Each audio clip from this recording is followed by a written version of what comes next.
He said Aleph is a yud on top, a yud on bottom, and a line in middle, which represents the fear of heaven. That's an Aleph. And the explanation for that is that the yud on top represents God.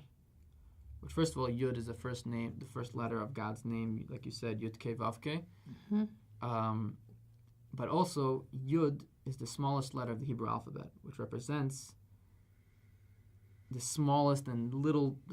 And the reason for that is because us creations, however much we're going to understand, and however much time we're going to spend on understanding God, all our understanding and all our knowledge and everything we're going to know is only going to be not more than a little dot.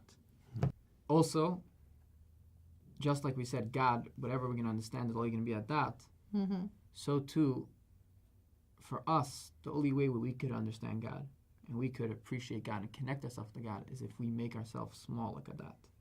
If we have humility and not arrogant, to be humble. Oh, wow. That is how we could be a vessel and someone that because haughtiness and arrogance is the extreme opposite of godliness.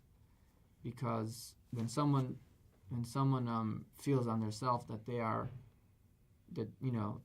something, as soon as we give ourselves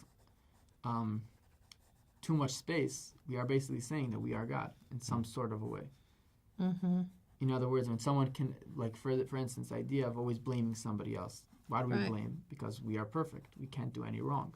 So if something happened, it's his fault, it's her fault, it's my dad's fault, my mom's fault, my kid's fault, my wife's fault.